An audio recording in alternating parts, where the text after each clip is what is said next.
Booyah, Recruiter Nation.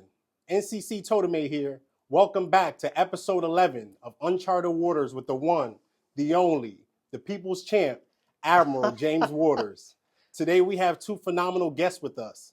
One is considered the architect of recruiting, the legend, Mr. Greg King, the director of the ROC, as well as N3's Chief Recruiter, the pillar of Navy recruiting, Master Chief Kikawa, also known as the Great Strategist. Gentlemen, welcome. Thank you. Thank you. Welcome. Yeah, it's great to have you on. I can't believe it's episode 11. Sir. Here we are. Yeah. I'm excited to be here. A pinnacle here. event with the ROC on board. Many podcasts don't make it this far, sir. Yeah. We've broken barriers. We are. We're breaking barriers. Booyah. So, Mr. King, can we start off a little bit about you, how you got into recruiting and how you got to this point for those that may not know your great legacy? Well, initially I did 30 years in the service. I came in as a radioman, now called information technology. Served 6 years as a radioman, decided to do something different. Came to recruiting duty, they sent me back to my hometown. Did 4 years there, went everything from recruiter to a DOCPO. Transferred, converted to CRF, made chief, transferred out, did tours in NRD Dallas, now Red River, did schoolhouse tour, did 2 region tours, ECM tour, CNRC staff tour, stood up the inspection team when we brought N7 here, went back to region, and then came here and did the national CR for my last 3.5 years. Booyah. Yep. Yeah, all right. Love it. Yeah. Master Chief, I don't know how you're going to follow that one up. Master Chief, can you give us a brief? That's a big resume right there for Mr. King. That's a lot. So I originally joined as a fire controlman, and I did a little over 6 years as fire control. I came into recruiting in December of 2006. From there, I started out in the Pac Northwest. So I was a recruiter up there, recruiter in charge, and then they convinced me to convert over to the career recruiting force. So I've been in the career recruiting force since 2009-ish time frame. And from there, I've done DLCPO tours, and then I did my CR tour in Portland, and then I came over up to the region. I just finished my 3-year region tour, and now I've been at the operations department for a little over a year now and working with the ROC. Yeah, and now you find yourself sitting in Uncharted Waters, episode 11. Booyah. And just for Recruiting Nation, I just want to highlight the reason that we're all together is the impact that the ROC has on recruiting overall. The Recruiting Operations Center is something that I think many of the recruiters, probably all, have at least heard about. And my intent in getting the two of you in here in this podcast is really to share what the ROC is, what does it do, what is it, how does it impact the fight? Booyah. So, Mr. King, to start with you, for those that may not know, what is the ROC? Before you start there, I've been 20 years of recruiting when you started. Wow. I feel old now. I don't want to say when I went to the Naval Academy. But that's, what is Recruiting Operations Center? It's real simple. We started the ROC back in October last year, and the goal behind the ROC was to eliminate barriers that were facing Navy recruiting. Recruiting is a hard job, but it's a fun job. And when you sitting there setting the stage for the next 20, 30 years, the next future MCPON, the next future 2-star AMA, 3-star CNO, what have you, it's take this whole recruiting nation to decide where do we move forward.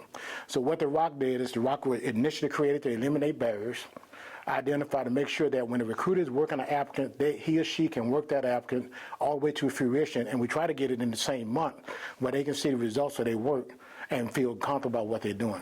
So we want to spread the word. My goal is to make sure that Navy Recruiting Command outdoes all other services like we used to, and we're going to get back to that point, especially under Admiral leadership. And our goal is to ensure that we owns the market. When a person sees a sailor walking out there in a sailor uniform, they know that's the Navy, and I want them to ask that question, what is the Navy doing here? That give us the opportunity to talk and have those barriers removed, so anybody we talk to, where we put them active duty, reserve, officer commission, or prior service, we can bring them into the service and give them opportunity to serve. Yeah, I think it's super important to recognize this idea of barrier removal is really about, having the recruiter's back, right? So that there's never a case when you have a candidate on deck that you feel like there's no one you can call, right? The ultimate call, the ultimate source of being able to make a decision and help a candidate and their recruiter get through the process resides in the ROC. And there are numerous times where Mr. King has come into this office with somebody on deck to make it so that we can make a decision on a waiver, on an issue, to get that done. And you have a pretty good record of quick turn on those kinds of things. Our goal is, if we got them on deck, we want to get them in contract to that day. We created what's called a watch floor, and with that watch floor, we have 2 members from the prior team, N33, our waiver shop, and our N35 team, who focus the personnel who's on deck today, that make sure that we get them from point A to point B all the way into the Navy, to make sure they don't have to come back. Time is money with recruiting. So we got to be able to make sure we serve them today while they're on deck. Yeah, and I think it's really important for the recruiters to understand, and I said it already, but just to really emphasize, when you call the ROC, that watchstander is one step away from being able to communicate with Mr. King, and then he can come right in here and resolve the issue. So if it's an issue that comes in, we can resolve it, and we can generally do it fairly quickly. Hoo-yah. Mass Chief, as the Chief Recruiter for N3, can you bridge the gap for recruiters that may not know what the Pride Shop does or the impact that it has on a daily basis? Absolutely. So first off, every career starts with a recruiter, and we understand that out there. In the Pride Shop, Pride is an actual acronym, so personalized recruitment for immediate and delayed enlistment. So that's what the Pride Shop is there for. And we do a lot of the placement. So we control the jobs that we get from, it's a complicated process from NETSI, but we make sure that all the rates and all the communities are happy with their health of their ratings. So we really control a lot of placement out there for the field. And we try to get to yes on everything if it makes sense. Yeah, so when that classifier is working with a candidate to try to figure out what jobs are available to them and when they can ship, that's going through Pride, is it not? Yes, sir. Right, so it's your team that's working those issues, and they treat them as high priority in order to get to yes wherever we can within the constraints that are upon us, because you can't fill the entire Navy with one rate. Not that would ever actually happen, but that's one of the reasons that rates get closed, is because we have too many folks in that training line at that time and need to fill other training lines. Hoo-yah. So Mr. King, the ROC is the Admiral's truth meter. Can you tell us a little bit about some of the things that may be happening behind the scenes that recruiters might not know about? One of the things, when we talk about the ROC, you have myself there. Master Chief Kikawa will be coming on board from the N3 shop to the CR side of the ROC. But behind the scenes, I have a group of about 12 to 13 analysts, research analysts back there in the back. Their goal is to look at today's environment, look at the history, where we come from, look at what we're doing today, what roadblocks or barriers that we have, and then look at the future, what holds and what things we see out there that could be potential roadblocks that I can bring to the Admiral's attention, something to see we can prepare for it so we can jump over it if I go one to get nailed down by it. So the goal behind those analysts is to look at what goes on, including the entire sales funnel. We want to be able to see what a recruiter effort is from picking up the phone to the point of time when they put a person in the Navy, shipping them to boot camp, and making sure that we man the fleet properly. Yeah, and so those analysts that are there in the ROC form the core majority of analytics capability at the headquarters. And as Mr. King talked about, they give us the ability to not only understand what today looks like, but anticipate issues for the future. Right, super important capability. Hoo-yah. So we had 2 Admiral suggestion box questions that came in, and Master Chief, you can actually answer this question straightforward, directly. Okay. The field wanted to know: are we locking out rates? Well, we manage the rate placement, right? So right now, we've opened up every aperture with opening up the Cat 4s, the Bravos, Charlies. Earlier in the year, we had every variety of Cat 4 available. And with those QTs, this happens every year. We buy up jobs as we go through the year. There's only a certain amount of training lines that we kind of touched on earlier.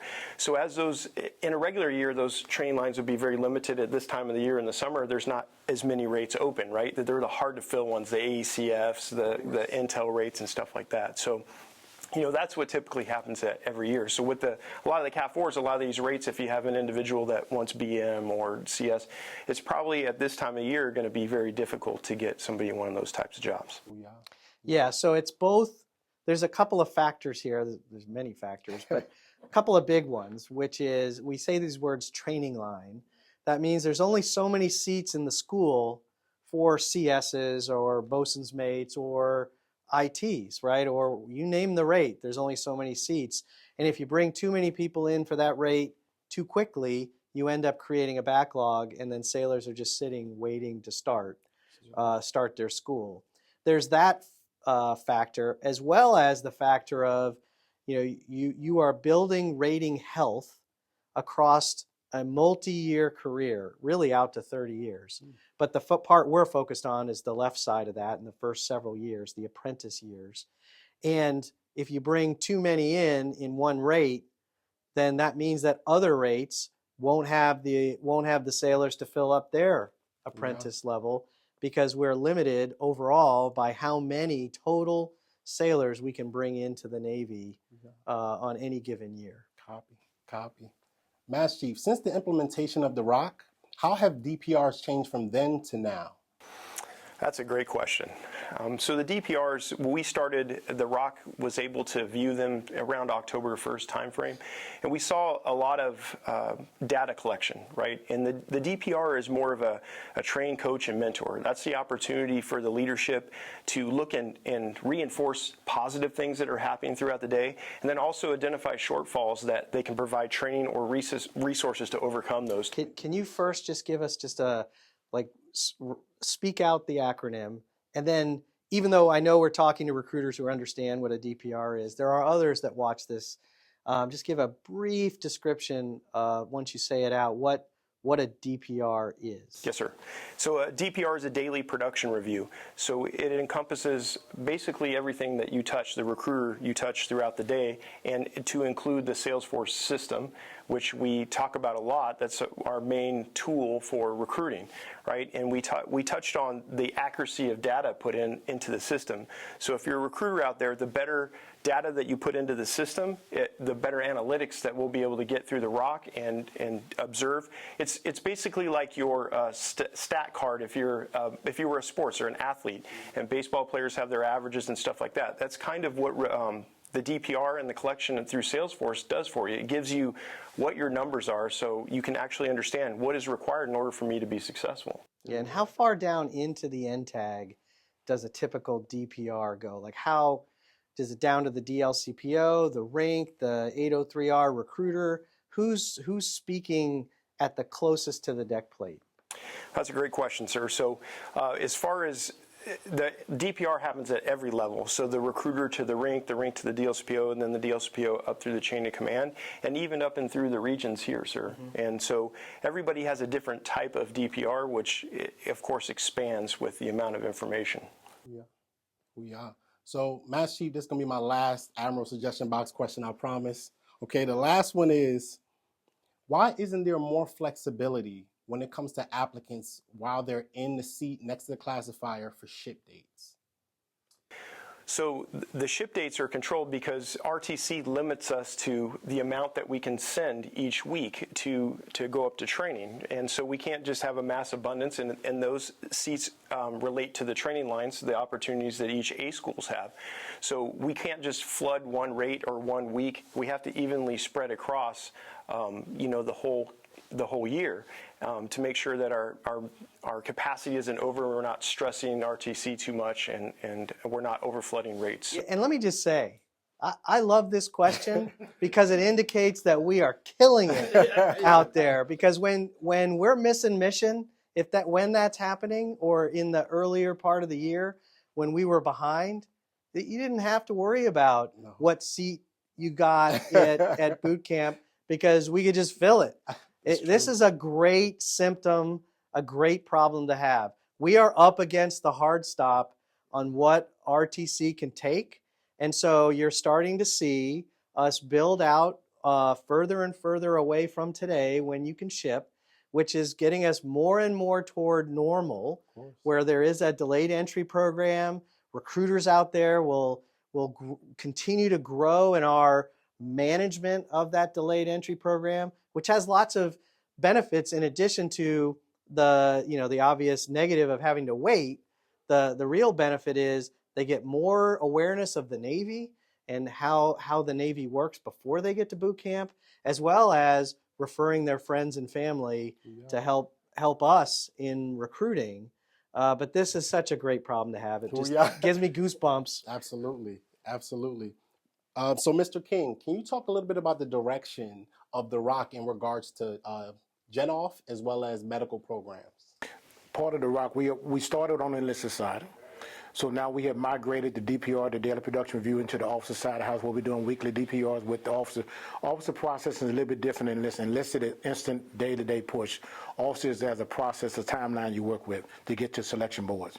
So the process on the officer side, we started the daily production review, and now we're looking at going even further deeper into it to look at the different programs, the nuclear program, the Gen Off program, the medical program, to ensure that we're guiding the recruiters into the right market, the right events, to make sure we're getting the biggest return on our investment, and then also to make sure that we are prospecting and picking up the phone and going to these events to talk to those applicants who take our scholarship program, whether it's NROTC, HSPS, or any of those programs that we have available, so we can talk and sell the Navy to anyone we talk to.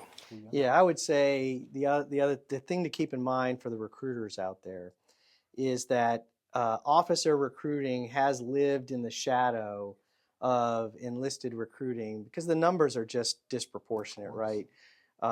It's just enlisted is such a much bigger mission, but our focus is to level the playing field on how recruiting is done and managing recruiting in that same methodical way where we're looking at the data, we're managing it.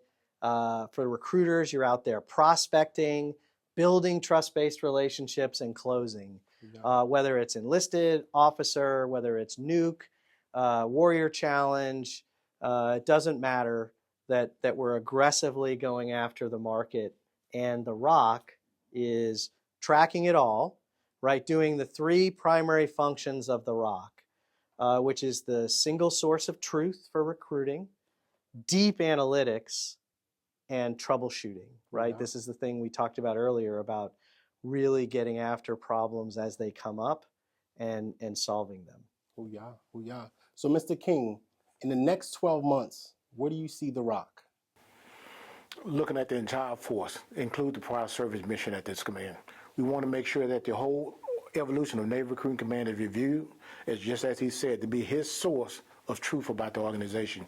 So when he briefs up the chain of command, he has the valid data that's been tried and tested, and we know the numbers are accurate, that he can brief up to the chain of command and know exactly where recruiting command is going to end up at, whether it's for the month, whether it's for the quarter or for the year, as well as what his recruiters are doing out there day in and day out to get to this mission. So we don't have to question whether or not we're going to make mission, it's how much over we're going to produce. Hoo-yah. I love that. So, Master Chief, where do you see Navy recruiting in the next 12 to 24 months? Well, I see us continuing the success, and I think we're in recruiting at a great time right now. We saw the markets overall for all services reduce, the contracting, right, the interest and stuff like that. Somebody has to build it back, and I believe that the Navy is the pioneers, right? We're making the footsteps in the snow that everyone else is going to follow with all of our policies and everything else that we're doing. So I'm extremely excited to see where this organization is going, and it's due to all the hard effort out there from the recruiters in the field. They make it happen. They're our athletes, and I just feel proud to be here to support them, get the mission done, and be successful. Yeah, we are supporting our number one priority, the elite of the organization out there on the very tactical edge doing the work that has to be done. Because if the line recruiter isn't doing the prospecting, the trust-based relationships, and the closing, we're managing nothing, right? And so we just all have to keep that in mind. Hoo-yah. Sir, closing remarks? This has been a great discussion. For the recruiters out there, just know that we are advancing the art and science of recruiting here, and a big part of that is the Recruiting Operations Center, and the brain trust of that are sitting here with us today, and you heard straight from them what we're doing. So great to see. Love it. Recruiter Nation, thank you for tuning in to episode 11 of Uncharted Waters with the one, the only, the people's champ, Admiral James Waters, NCC Totimeh, out.